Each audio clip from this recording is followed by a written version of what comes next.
ఏదైనా గలిబిలైతే మనకు ఎలాగా పోలీసు బెటాలియన్స్ దింపుతారో అతడు కూడా చాలా పెద్ద శతాధిపతి, అంటే 100 సైనికులకు అధికారి శతాధిపతి. అంతమంది సైనికులను వెంట పెట్టుకొని వచ్చేసాడు. వారి యొద్దకు పరిగెత్తుకొని వచ్చాను.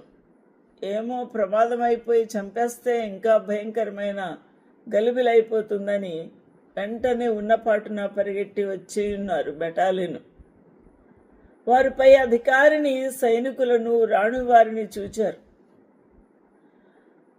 ఎవరు? అక్కడున్న ప్రజలు పౌలు భక్తుని పట్టుకొని ఆ యొక్క పరిశుద్ధ దేవాలయంలో నుండి బయటికి ఈడ్చివేసి తలుపులు మూసేశారు. చూడండి, వారు వెంటనే ఈ సైన్య అధిపతిని, శతాధిపతిని చూసి, సైనికులను చూసి, రాణివారిని చూసి, పౌలును బంధించి ఉన్నారు కదా, వారు కొట్టుట మాని ఉన్నారు.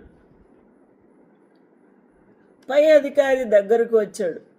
వచ్చి అతను పట్టుకుని 2 సంకెళ్లతో బంధించమని సైనికులకు వెంటనే ఆజ్ఞాపించాడు. ఎందుకు మీరు ఈ విధంగా బంధించారు? ఈ విధంగా ఎందుకు కొడుతున్నారు? దీనికి కారణం ఏంటి అని అడుగుతూ ఉంటే వారు కేకలు వేస్తూ ఉన్నారు. కొందరు ఒకలాగా, మరొకరు మరొక నేరము మోపుతూ వారు అల్లరి చేస్తూ ఉన్నారు.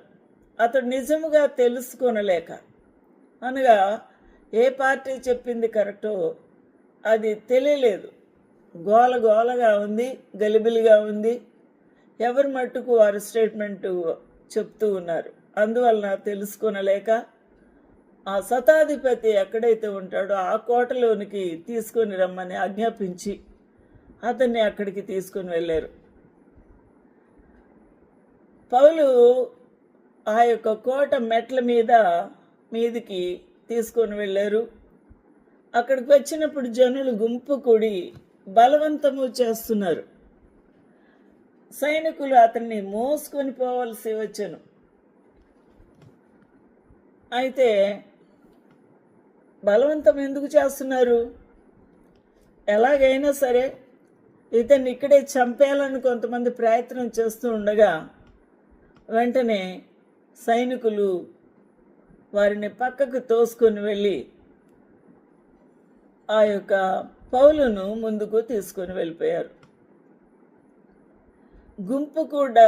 జనులు గుంపు కూడి బలవంతం చేయుచున్నందున సైనికులు అతన్ని మోసుకొని పోయి ఉన్నారు. వారు పౌలును కోటలోని